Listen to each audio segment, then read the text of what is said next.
All right, we have reached 11 a.m. Good morning, and thank you for joining us today for the conversation with HR leadership. My name is Chrissy Sprouse, and I am grateful to be serving as chair of the University Staff Advisory Committee this year.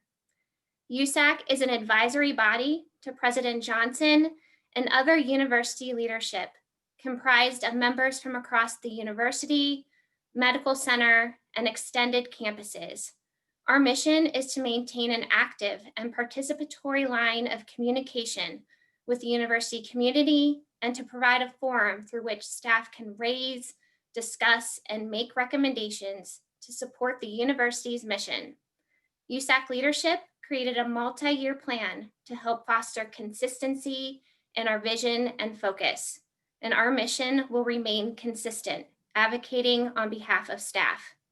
This year, USAC is continuing our theme with preparing staff for change during this time of unprecedented organizational, procedural, budgetary, and leadership change by increasing our communication efforts via our monthly USAC newsletter, in addition to our social media accounts, Facebook, LinkedIn, and Twitter, and providing forums such as today for staff to hear directly from leaders. For today's webinar, questions were collected from the staff community and several themes will be addressed, such as COVID-19 impacts, HR transformation, including career roadmap and HR service delivery, paid leave, and diversity, equity, and inclusion. Please note, all attending microphones are muted, cameras are turned off, and the chat feature has been disabled. The Q&A tool will be monitored throughout the webinar for follow-up questions. Questions will be addressed towards the last several minutes of our time with leaders. For any questions not addressed during our time today, we will be sure to share these with leaders for follow-up. For closed captioning, please select the CC icon found at the bottom of the Zoom webinar. This discussion will be recorded and posted to the USAC website. If you have any technical issues, please contact Lauren Gannon-Evans, Randall McKenzie, or Drew Miller. Stephen Laborick, USAC Chair-elect, will be moderating and facilitating today's discussion with our HR leadership, which includes Susan Basso, Senior Vice President, Talent, Culture, and Human Resources, Allison Mincy, Senior Associate Vice President for Human Resources, Wexner Medical Center, Kim Shoemate, Associate Vice President of Strategic Initiatives, and Lynn Hillis, Associate Vice President for Talent, Diversity, and Leadership. We also have Rob Prisby, Compensation Principal Consultant, present, who can address any questions around Career Roadmap today. We will begin momentarily. Great. Thank you so much for that introduction, Chrissy. And I want to echo a thank you to our senior leaders within Human Resources for making the time in their schedules to be present and available for us today. I'm excited to report that we've had over 450 staff members register for this event. And as of a few moments ago, there's already over 250 tuning in right now as we speak. And so I'm great to see the large turnout for today's event. And hopefully for those that were unable to make it live, they can view the recording afterwards. As Chrissy mentioned, we did receive many questions directly from staff that we've collected and are planning to ask our HR colleagues here today. There's a large list of questions, and so we're probably going to dive right into it, so that way we can also allow time for live questions from the audience for any follow-ups based upon some of the information you're receiving today, or perhaps if you were unable to ask a question in advance and there's something on your mind, you'll have the opportunity to do that as well.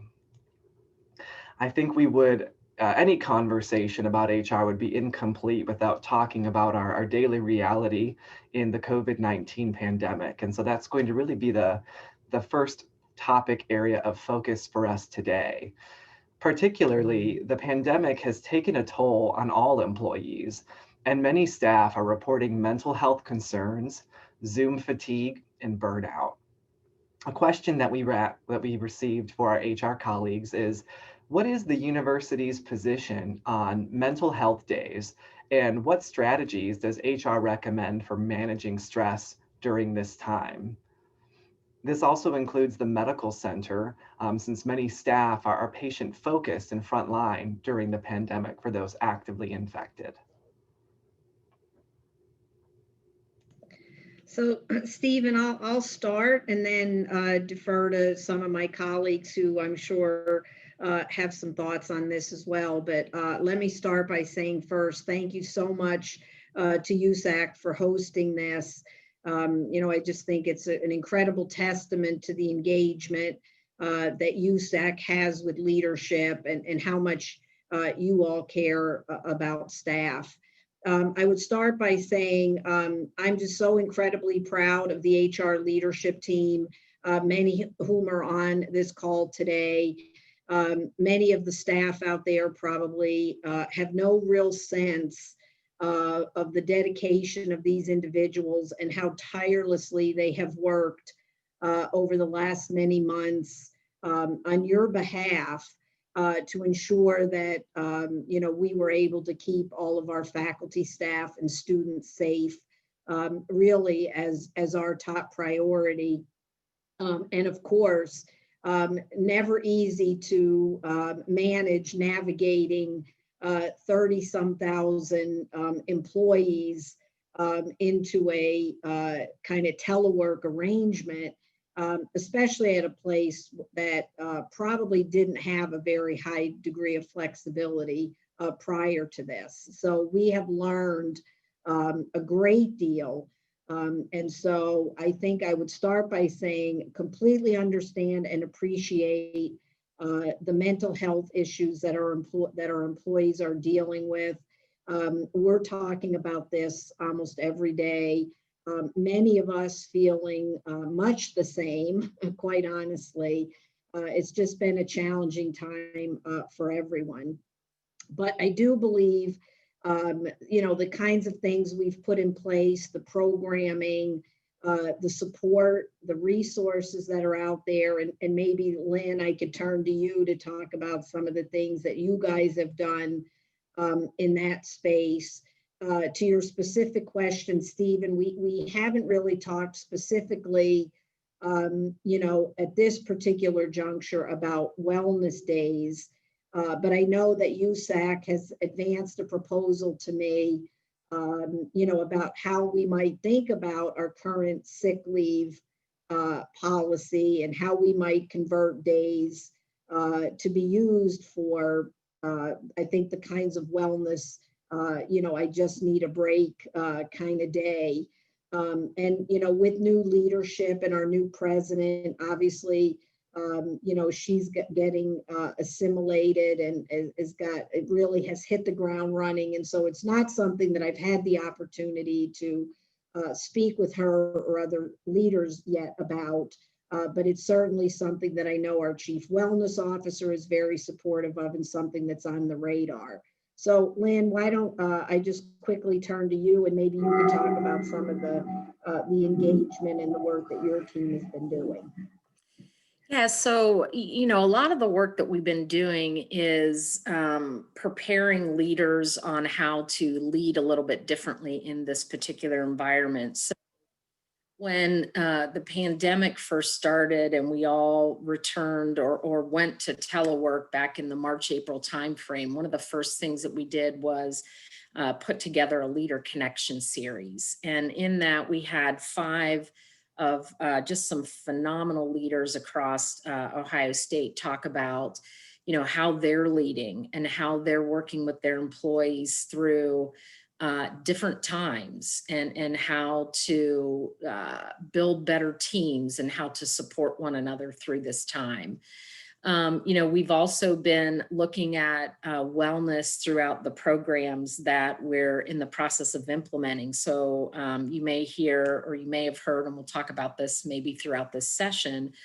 We worked with Byrne to put some very specific pieces around wellness and taking care of your own mental health in our orientation that we'll be launching on November 9th. We're helping leaders with, how do you have great virtual conversations? How do you onboard in this kind of environment? And more to come in that particular arena. So thank you, Susan. Stephen, could I also perhaps offer a perspective from the medical center? And good morning, everyone, and thanks to USAC. Of course, I want to thank all of our workforce for everything that you have done, but particularly our frontline patient-facing clinical workers. We are so grateful for your dedication and everything that you have done every day to support the community and to support Ohio State and the medical center. So at the medical center, we do have a number of resources that are available, relating to wellness, specifically mindfulness and motion, the Gabby Health and Wellness Initiative overall. Of course, we should point to always where we need support with burnout and resiliency related issues, the Employee Assistance Program. So that program does offer a very robust slate of resources to support the workforce. But again, to Susan's point, and these are things that we are talking about every day that are of critical importance, and that, we're not through the pandemic yet. So we need to continue to make sure that we have good bi-directional communication opportunities, and that we're hearing from the workforce about what those particular issues and pain points are so that we can help to better address them. And I would also point to things that, we continue to do and learn, through the pandemic. We've provided additional types of leaves, to support the workforce. At the medical center, we refer to it as pandemic leave. So where there's COVID-related diagnosis is in the mix. We've done that. We've supported pay where there's been no work due to low census in particular here. We've preserved pay. And so those things that we've done, including we get deeply the child care, family care issues, having to transition to teaching your children at home. So we've really been working hard to provide additional support there. And those things will continue to evolve. So looking for further, information, what are, again, those needs of the workforce so that we can better help to address them. Great, thank you. When you talk about preserving pay and low census, it kind of brings up the topic of university-related furloughs. I know many staff were surprised to see the announcement over the summer of a new policy at the university related to furloughs, and I think that had a lot of people maybe potentially contributing to further mental anguish. Is my job secure, and what does this new policy mean for me? So I'm wondering if you can maybe talk about, what's happened to date related to furloughs on our campus, and are there any plans for a university-wide furlough? Thanks, Stephen. I'll take that one.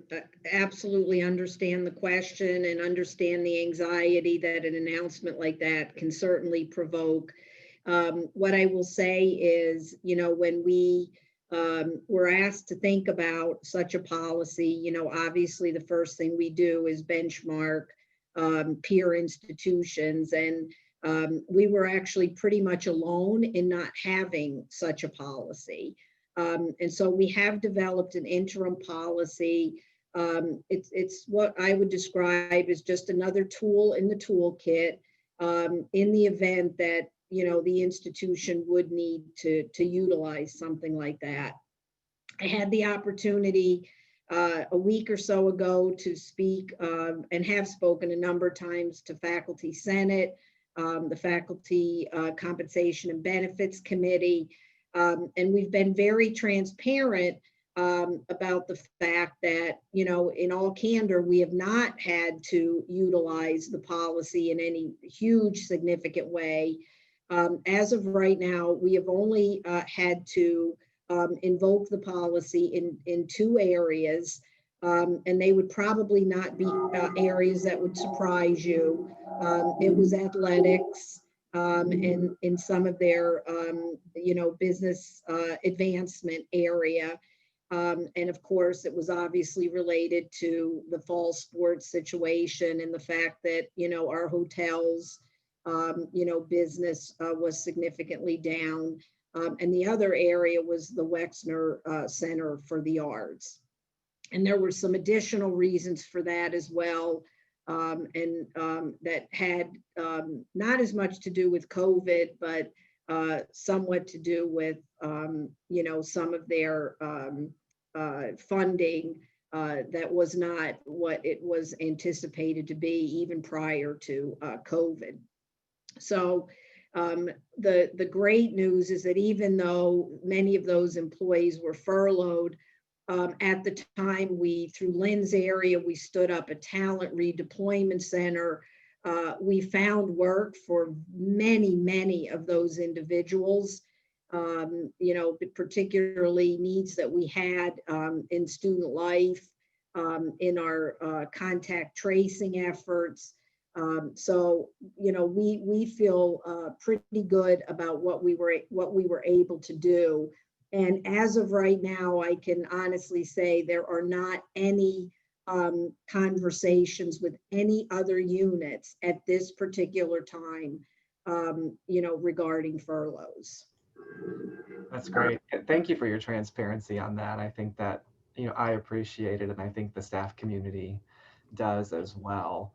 I know obviously the furlough policy was new and, therefore it got a lot of attention university-wide. But as you mentioned, the toolkit, there's other things available in the toolkit that have been university policy for a while. One of them is the voluntary separation incentive programs, or some more commonly known as, retirement incentive programs. I guess, have there been any thoughts or questions about implementing something like that? How would that play into a potential furlough conversation in the future? Yeah, so another great question. And yeah, that is definitely something that Ohio State did take advantage of in the past. We did have a policy, certainly when COVID hit, we definitely pulled all of that information out and dusted it off and got it updated. It certainly is something that the institution could potentially utilize. But again, at this point, we're not really having any specific conversations about whether or not that would become necessary, but it still does exist as a potential option should that become necessary. Great. Along those lines, thinking about budgets and, we are under the current hiring freeze, have there been any talks about what the future or timeline might look like? We've received a lot of questions of when might the hiring freeze end, and understanding you may not have a date, but what type of, metrics and indicators would you look at to determine that it's appropriate for it to end? So that's one of those where, I wish I had the crystal ball for what the next many months are going to look like.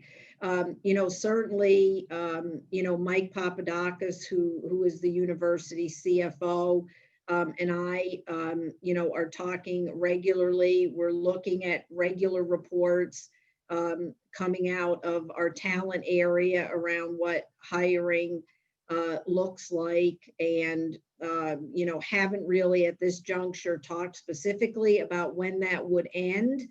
But what I would say is the one positive aspect, at least from an HR and finance perspective, is that this has really forced us as an institution to put some discipline and rigor around some of our hiring and our hiring practices.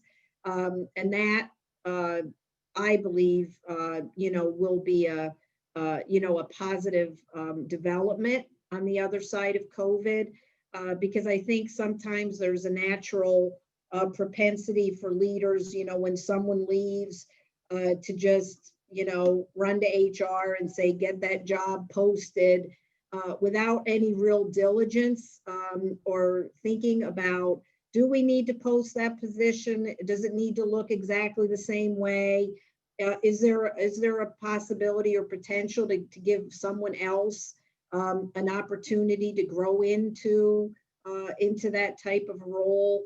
So, you know, I do think there will be some, again, some positive outcome as a result. I don't know if anyone else on my team would have something to add there. So Susan, it's Lynn. You know, the only other thing that I would add is, you know, while we say we have a hiring freeze, we are continuing to hire both on our medical center as well as our university side. And I think to your point, the great thing about this is it's really caused us to think about, do we really need to go outside to bring talent in, or is there an opportunity to give somebody internally a good job enrichment, professional development, to do some things outside of that as well. And you know, I believe that we'll continue to operationalize the process through Workday as well. So we are continuing to hire faculty, staff, and students, which is a good thing. And Susan, this is Kim, and let me say good morning, everyone. Thank you so much to USAC for hosting this event and allowing us to answer your questions. And I'll just point out that one of the areas where we're having opportunity now with this hiring process is having our new service delivery model really help that analysis within units and within colleges about just what the workforce there needs to look like.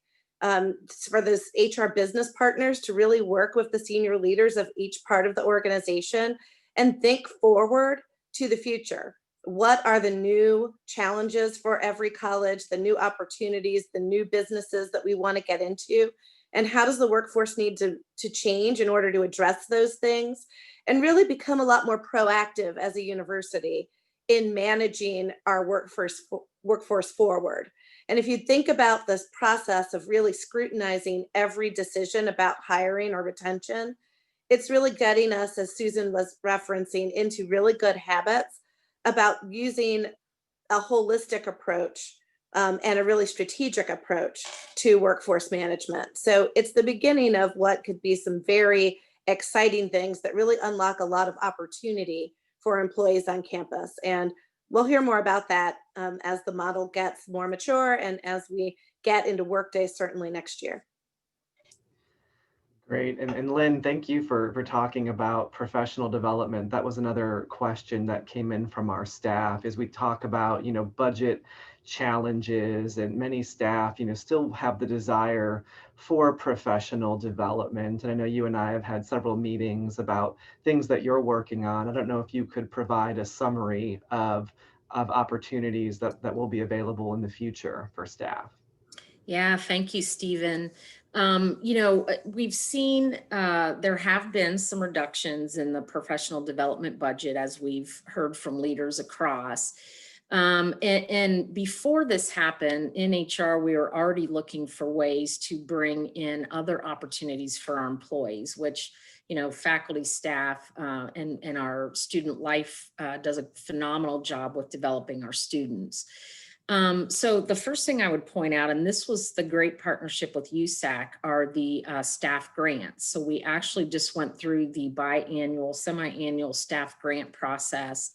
I don't know how many we awarded this particular time. The numbers aren't in, but that's one way that we're able to help. The second is, because a lot of external professional development was canceled and people got those staff grants, one of the things that we've talked about, and you and Chrissy and I have talked about this, is we have money in that staff grant budget where we will be, it's an excess amount of money, and we will be taking that and we're looking at purchasing LinkedIn license. So our staff can have the availability to have e-learning at their fingertips. So they have thousands and thousands of courses, many, blogs and videos and those types of things. Now, while we don't have the luxury and the money to get licenses for everybody, We're thinking we can purchase about 1,000 using that staff grant funding, and then figuring out a way that we can do this on a rotational basis so that a staff could have a particular license maybe for a month. And then by the end of the year, it's potential, that we could have 12,000 of our employees have that great license, and that's theirs for a month to continue to learn. The other thing that I would say is we are working right now on an internal frontline leadership curriculum, so frontline manager. And that will be a program that will be across both the medical center as well as campus. And that, of course, will be free to our leaders as well. And we're also looking at other longer term free solutions. So, once we get past Workday, which I know the last time we spoke and I was on this panel was when I first started, and we were saying once we get past Workday at that particular time too. So you'll see HR come out with a lot of different opportunities, and this HR service delivery model has given my team the opportunity to really understand what's going out and going on in the colleges and units, so that we have an ear to the ground to understand what the needs are out there. So it's our goal to provide these opportunities for everybody. And we have quite a few opportunities right now on Gateway to Learning, and the medical center does have some online learning for their leaders as well. So much more to come on that. New employee orientation, that's something that we've just developed as well. So we are beginning to get out of the Workday mode and begin to start to develop things going forward. So thank you for the question, Stephen. Great, that's excellent. We're looking forward to seeing that LinkedIn license roll out. One last COVID-related question before we change topics. This one also is a big one impacting so many people. Thinking about, you mentioned our transition to a remote work environment. When we return to our new normal, whatever that new normal might be, what does that mean for remote work? And how does that play in with some space constraints that we may be currently experiencing or we had been experiencing prior to the pandemic? Yeah, so Stephen, this is a question that I think every business and university, healthcare enterprise, all kinds of organizations are grappling with this very same question. And I can tell you that I'm on a regular cadence of communication with Columbus CHROs, and we're all very much learning from each other in this space. And even here, we're still learning every day, what we need to do better and, to ensure the engagement of our employees, and that we can still ensure, incredibly high rate of productivity among our staff. I'll put my cards right out on the table and say that, I believe this can work. I'm seeing it work, in my own team. The things that we have accomplished, even in these incredibly extraordinary circumstances, has just been remarkable. We stood up our first ever HR shared service center, launched on September 21, something that some probably never thought we could even do under normal working circumstances. So I do believe teams all over the university are incredibly engaged. And I get incredibly disheartened when I do hear people talking about, when is everybody going to get back to work? When is everybody going to get back into the office? In my humble opinion, and a lot of the research and reading that I've been doing suggests, we need to stop worrying about people's productivity and start worrying about their burnout. Because I do believe that in this remote environment, many are probably working harder than they even worked when they were sitting behind a desk, coming in at 8 and leaving at 5. So I believe it could work. I do believe, we in the HR space are certainly talking about it. I think we're going to be a tremendous example for how it can work. I know I'm certainly leading in that way, and it's how my leaders are leading. And I think we just need to help other leaders around the university, understand and appreciate how it can work. Maybe I would turn to Allison here, because obviously the medical center has some unique circumstances, but welcome her thoughts. Yeah, for us, obviously, since the lion's share of our workforce is in the clinical realm, if you will, that is something that we talk about a lot because we do need them here. And then we need, obviously, staff to support them. However, we get the same questions a lot around, what's the date that everybody who's working remotely is coming back? And we've been pretty clear as a leadership team that we're not going to centrally dictate that we're going to leave that to, we're going to trust our managers and leaders, leave that to the operational decision-making of those individuals. But philosophically, my goal is to make sure that we keep those, again, frontline patient-facing clinicians healthy. Right now, so we have to think about this, I think, in varying degrees of as we continue through the extraordinary times of the pandemic and then following. Susan and I talk about this a lot. I mean, I think that remote work is part of our future in ways that many of us thought, not possible in the past. But one of the things too, again, is just to reiterate Susan's point about burnout, because I do think not only do we need to really think about how to protect to the fullest extent possible against that for our remote workers, but also how that feels when you're working from home all of those hours. It can be very isolating. So as we think about, what that looks like in our future, there's a couple of things that we have to help our workforce with. And I think those are kind of two of the preeminent things. Great, thank you. Stephen, if I could, maybe I would ask Kim, since Kim obviously provides a tremendous amount of leadership to the HR professionals in the field. I'd be curious to hear, what guidance Kim is offering our HR leaders out in the field as they're hearing from staff about some of these very important issues. Sure, Susan, and thanks. And one of the important principles about managing this for the university altogether is that we want to make certain that people are treated fairly across the enterprise.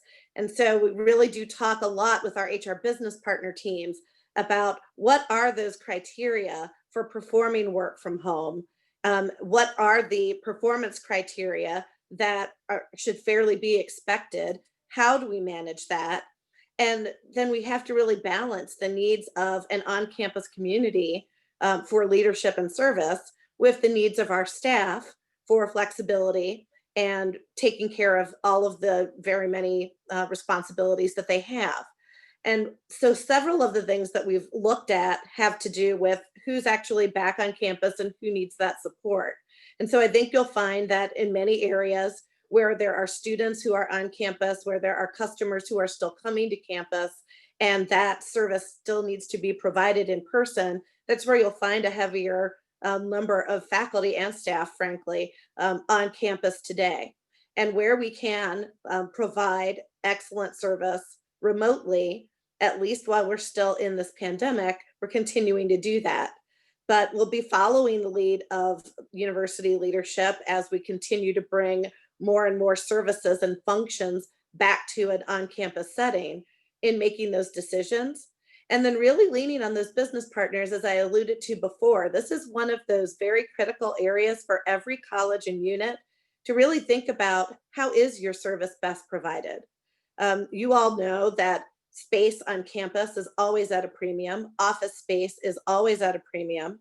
Is this the opportunity to, rather than build more, find ways for more of our staff to have a presence off campus and on campus, and make that adjustment over the long term? So a lot of those sorts of discussions are going to happen.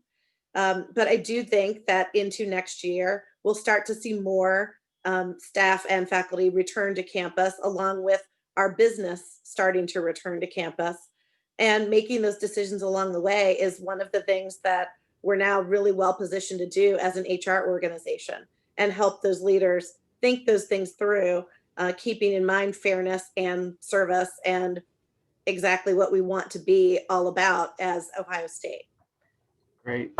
Thank you. I know we probably could talk about an hour on each one of these topics, and I do want to respect some of the other topics that have come in. So I want to transition over, if we could, to career roadmap and compensation related questions. The HR website says career roadmap's going to be launching in the summer of 2021, which it's almost November now, so it's really only a few months away. Given the financial situation due to the pandemic, is this initiative still on schedule? And then, as we've learned and gone through the planning for a career roadmap, what can staff expect to change, and what can they expect to not change? What's not going to change with career roadmap? I think some staff, there's some anxiety and confusion there as well. And I know we have Rob on the line here who's able to help with this topic. Rob, why don't you just dig right into that? Okay, no problem. So, so the timeline for career roadmap has not been changed at this point. We are still moving towards that date. However, what I will say is that senior leaders are listening to feedback from various parts of the organization, taking all that into consideration, and are planning to keep a very close eye on that situation over the next, I'd say, next few weeks. Continue to think about what we might want to change, if anything. And Susan, if you'd have anything to add to that, but I think that's kind of the path we're on. We're holding the course until we know something different. I'm sorry. The part two of that is what will change and what will stay the same. Correct? Mm-hmm. Yeah. So when we think about the overall arching purpose of Career Roadmap, it's really about creating a framework to be able to classify work, market price it, and then help individuals see a better career path going forward. And so to that extent, individuals can expect to see their job classification title changing. They can expect to have a new set of salary structures, and of course, the other tools that are associated with Career Roadmap, such as the framework and the career level guide. What we're not attempting to change is, let's say, organizational design or the composition of the work that you do. That is an ongoing business decision that various, hospitals, colleges, units are consistently evaluating. Where we come in is once a job has been determined, we have a place for it, we hope, in our job catalog, and then have all the tools that would support that job. Great, thank you. One question that came in, you mentioned salary, band changes.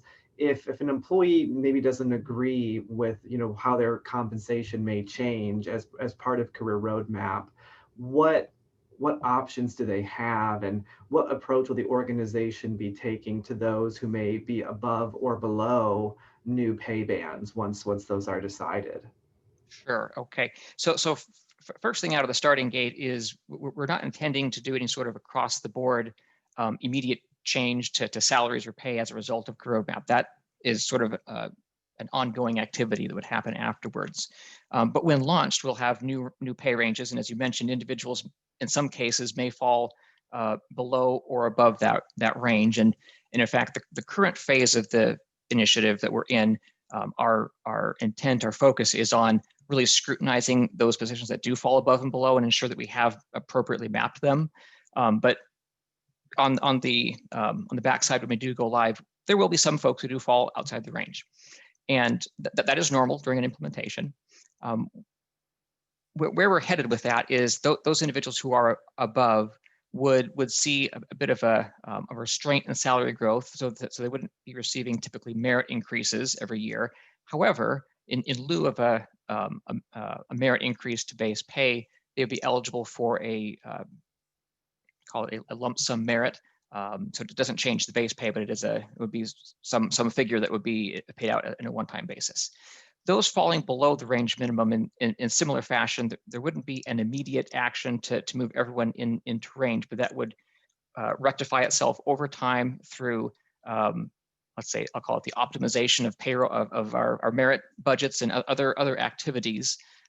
So merit increases, promotions, adjustments, backfills over time will all move individuals into range. I think one of the questions might be, well, gosh, what's the time frame on that? And as we've had that discussion with senior leaders, there's not a time frame at present placed on that. However, just from a practical standpoint, one could imagine probably a couple of merit cycles would be roughly the time frame that would be needed to help move that along.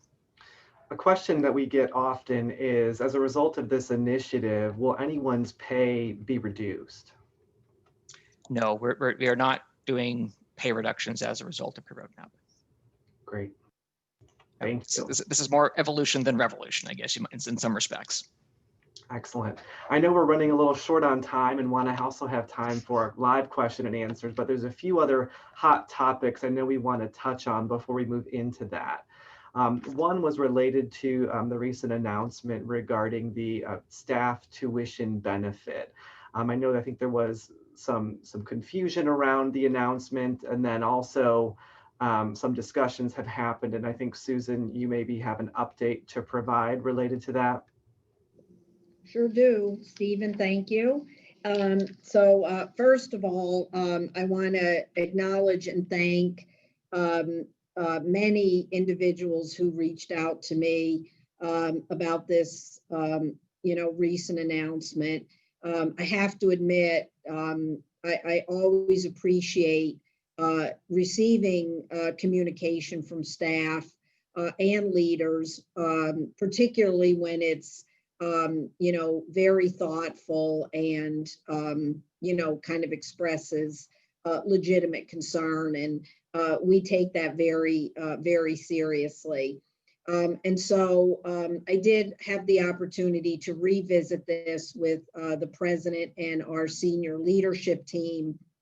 And as a result of those discussions, we are going to pivot pretty significantly. We did announce yesterday to all the leaders what the new plan is, and the staff will be receiving a communication probably out of HR Connection today. But the essentially, we are not going to make a change at this time to the credit hour reduction, that announcement we talked about moving from 10 credits to 6. There are no imminent plans to move forward with that. So we're going to hold forth with the, the 10 credit as it exists today. In summer of 21, we are going to still make a couple of changes, but these are what I would consider just responsible things to do, that we are going to have a benefit enrollment requirement. So eligible employees will be required to enroll to receive the tuition assistance benefit. The deadline for enrolling will be based on the academic calendar, and we'll have enrollment instructions. Where we have dual parent, what we would consider dual parent enrollment, where both parents work for the university. Obviously, the dependent tuition benefit covers 75% of the eligible dependents' general and instructional fees when both parents are eligible. Both eligible parents will be required to enroll their dependent. And then the taxation of the benefit will be determined per term by the parent that submits the enrollment first. And again, we will have enrollment instructions in more detail there.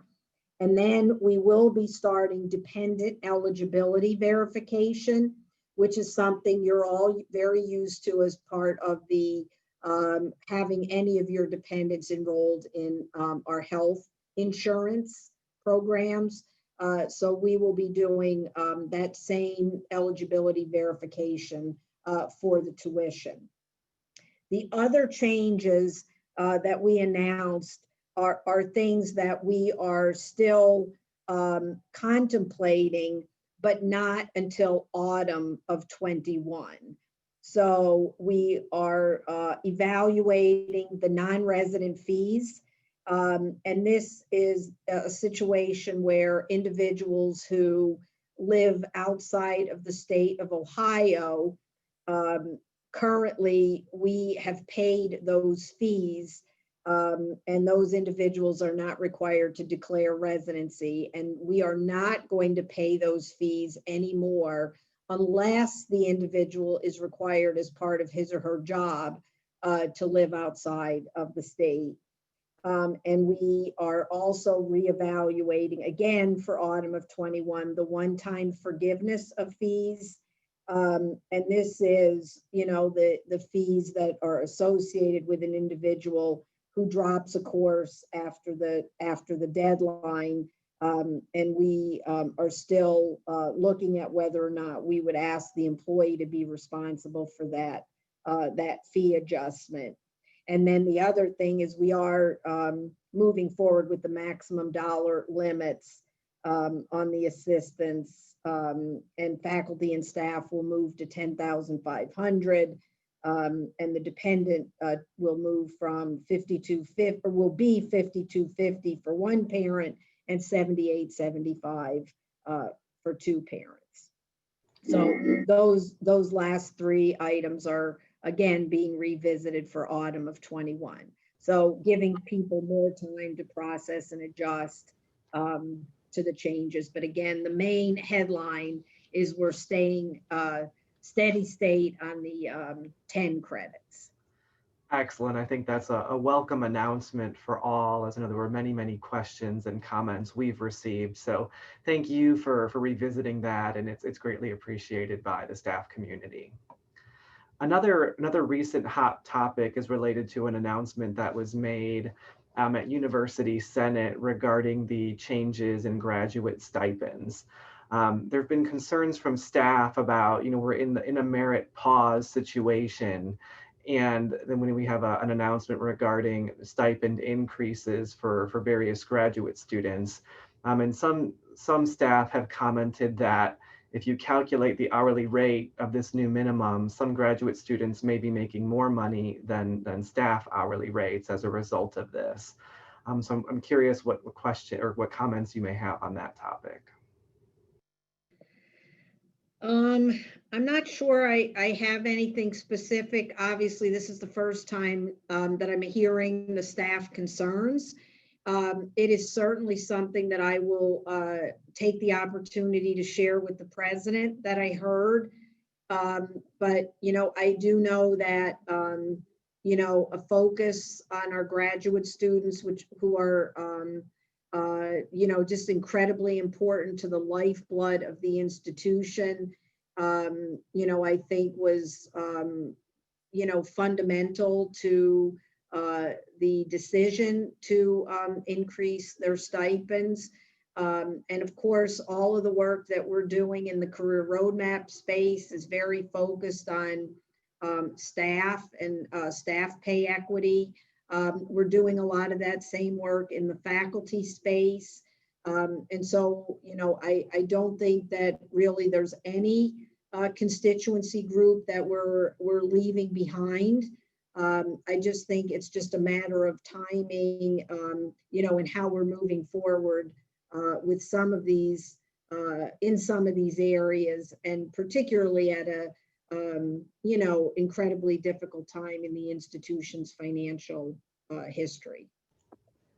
Great, thank you. I know that one was one we received in our live chat, and it's come up a lot, and it was a relatively recent announcement. So it's definitely a newer thing that I know we're still digesting and investigating. But with that, we have about 10 minutes left, and I want to transition over now to the USAC chair, Chrissy Sprouse, who's going to be responding specifically to questions that have been coming in live during today. So hopefully either new topics we haven't had the chance to touch on yet, or potentially follow-ups to topics we've already discussed. So Chrissy? Yeah, thank you, Stephen. So our first question, Kim, I'm going to start with you. It was recently communicated that graduate stipends would be increased beginning in fiscal year 20, but details have yet to be finalized. And with the transition to Workday, HRAs need to be submitted by mid-November, and the system will then be unavailable until January. Will OSU be providing these details before the HRA deadline? Well, Chrissy, can you read the beginning of that again? Sure, yes. It was recently communicated that graduate stipends would be increased beginning in fiscal year 20, but details have yet to be finalized. Right. I'm not aware of the timeline for finalizing those details, but this is the way it's going to work. When you have a salary increase, they're correct. It does have to be put through an HRA. There are many ways that you can do that the payroll organization can make those changes. And if they're going to be consistent across the entire group of people, there's probably an opportunity to upload them once. That's just something that we'll need to figure out mechanically how it will happen. But now that the decision has been made, I'm certain that we will focus on getting it in before the deadline.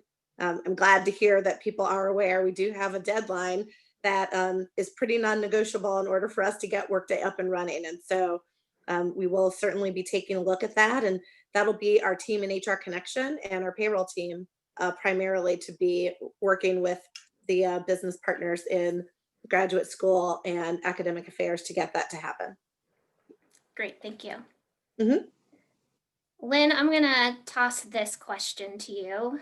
Does the term professional enrichment mean more responsibilities with the same pay?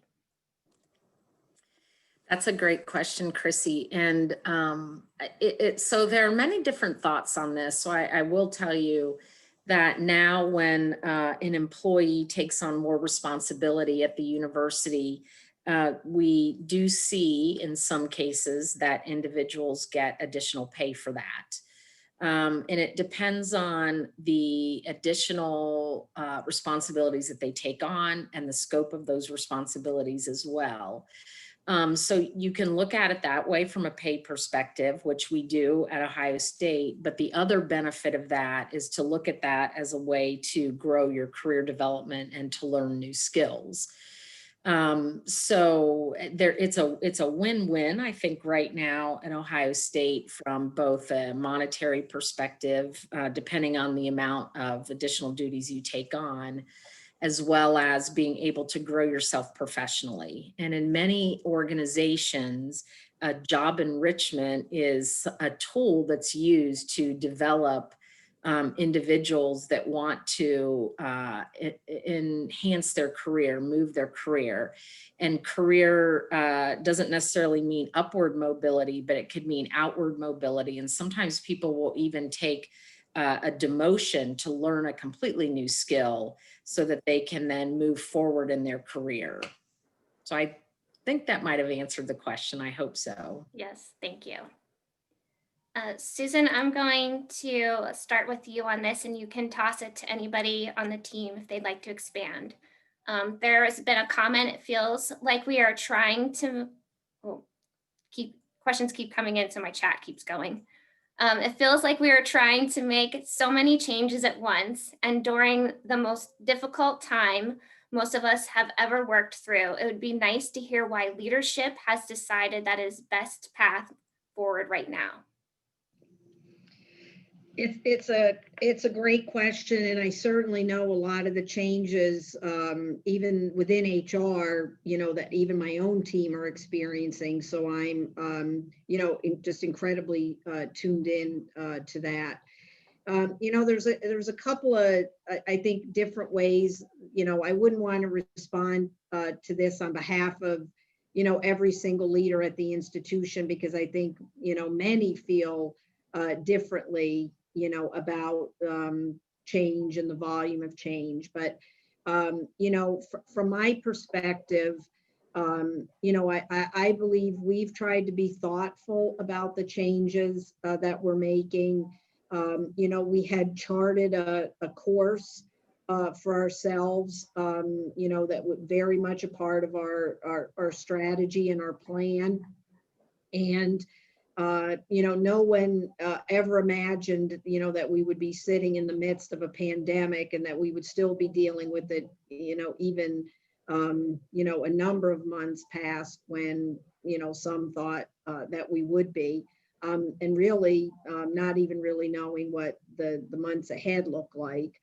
But, you know, my thinking about it was that, you know, if my team could remain engaged and that we could continue to move forward on many of these important things that are really designed to help create an exceptional experience for our employees, I felt like it was important to continue to try to do so.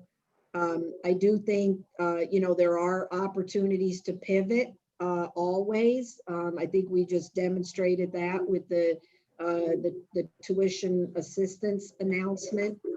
But I also think the university has made a significant investment in Workday. And a lot, most, if not all of what we are doing is to really position us and to be ready for that go live. And pausing that or delaying that any further was just not an option, you know, due to the cost associated with it and the fact that many of those team members have been working on that project for years. And to ask them to delay or to slow that work just didn't make sense. So certainly a lot of what we're doing is very much inextricably linked to that work. Great, and I appreciate all your work on all those initiatives. We're almost out of time, so I think we have time for about 1 or 2 more questions, and then I'll turn it back over to Stephen for any final parting words. So our next question, Rob, I'm going to ask you on the topic of career roadmap. How are employees' salaries for those that work in different states and locations being accounted for in roadmap? For example, employees that work in Washington, D.C., a city with over 40% higher cost of living than Columbus. This employee has been unable to get an answer on how roadmap addresses this equity issue. Okay, that's a great question. It's one we've heard come up from time to time, and we've actually been doing some analysis in the just this week and come to some conclusions on this. And so two things. Cost of labor, cost of living are a little bit different. Normally, employers who have a geographic breadth look at the cost of labor as opposed to the cost of living with respect to setting salary ranges. We have done that, and we have few employees that are employed outside of central campus, a few regional campuses, and a few folks scattered across the broader U.S. We have a sense of what cost of labor looks like in those states, and we are recommending, and this is something Susan and I are going to talk about, but we are recommending some accommodation with respect to the ranges to recognize that the cost of labor may be different elsewhere, where there's a business need for that position to work, say in Washington, D.C. Great, thank you. For all the questions that keep coming in, we will be sure to share these with our panelists today and address your questions, but we're just about at time. So I'm going to turn it over to Stephen for any parting words. Thanks, Chrissy, and a great big thank you to our panelists of senior leaders within HR. Can't thank you enough for taking the time out of your busy schedules to make yourselves available for questions from our staff, including the live questions that are coming up in real time. As Chrissy mentioned, if you do have any further questions that we weren't able to get to today, please feel free to reach out to us so we can try to route those to the appropriate individuals and hopefully get a response back to you. But with that, I want to thank you all for joining us today. And on behalf of USAC, have a great rest of your day. Thank you.